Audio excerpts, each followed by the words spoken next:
Hi friends, welcome to my channel. இன்றைக்கி நம்ம பாண்டியன் பாய்லரில் உள்ள வெண்ணி மாதிரி கோமதிக்கிட்டேயும் ராஜுக்கிட்டேயும் கொதிக்கிறாரு சும்மா. இந்த வீட்டில் டியூஷன்லாம் எடுக்கிறீங்களாமே, யாருக்கிட்ட கேட்டு இதெல்லாம் செய்கிறீங்கன்னு சொல்லிட்டு பாண்டியன் கோபத்தொட்டு கேட்குறாரு.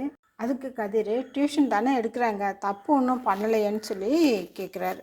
டேய், உங்ககிட்ட யாரும் கேட்கல, வாயை மூடிட்டு இருன்னு சொல்லிட்டு கத்துறாரு பாண்டியன். உங்ககிட்ட சொல்லக்கூடாதுலாம் ஒன்றும் இல்லைங்க, டியூஷன் எடுக்கலான்னு பேச்சு தாங்க இருந்துச்சு, ஆனால் பிள்ளைங்க வந்ததும் இப்படி ஆயிடுச்சுங்க அப்படின்னு சொல்லிட்டு பாண்டியனை சமாதானப்படுத்துகிற மாதிரி கோமதி சொல்கிறாங்க.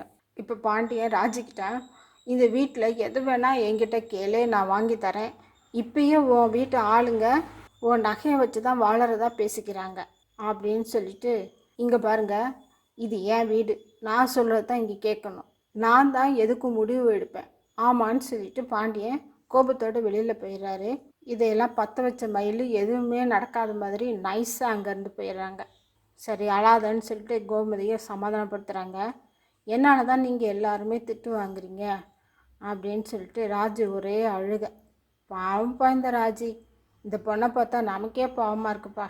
இன்னும் டியூஷன் எடுக்கிறதுக்கு பிள்ளைங்கள வர வேணான்னு சொல்லிடணும், பிள்ளைங்களோட பேரண்ட்ஸ்கிட்டையாவது திட்டு வாங்கிக்கலாம், ஆனால் இவர்கிட்ட திட்டு வாங்க முடியாதுன்னு சொல்லிட்டு கோமதி சொல்லி ரொம்பவும் வருத்தப்படுறாங்க. இதை பார்த்தா அவங்களோட தம்பி, நாம் இனிமேல் டியூஷன் எடுத்தால் நம்ம எல்லாரையும் வீட்டை விட்டு துரத்துடுவார்க்கா, இதுதான் சாக்குன்னு நாம் எல்லோரும் இங்கேருந்து ஓடிடலாங்க்கா, எனக்கா அப்படின்னு சொல்லி கேட்குறாரு. இதை கேட்ட கோமதி, அடித்து வெளுத்துருவேண்டா அப்படின்னு சொல்லிட்டு சொல்கிறாங்க. அவர் கோவப்படுறதுலேயும் ஒரு நியாயம் இருக்குது. ராஜு டியூஷன் எடுத்து சம்பாதிச்சா நம்ம அண்ணன்கள்லாம் நம்மளை பற்றி என்னடா நினப்பாங்க அப்படின்னு சொல்லிட்டு கோமதி சொல்கிறாங்க. நமக்கு அது நியாயம் தான் படுது.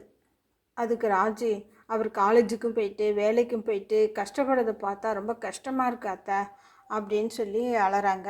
எல்லாம் இந்த தொகை இல்லாத மயிலால் வந்த பிரச்சனை தான். அது இவங்க எல்லாருக்கும் தெரிஞ்சால் என்ன ஆகும்? பாண்டியன் வீட்டுக்குள்ளே ஒரு பெரிய சுனாமியை வரும்னு எனக்கு தோணுது. உங்களுக்கு என்ன தோணுது? அதை கமெண்ட் செக்ஷனில் பதிவிடுங்க.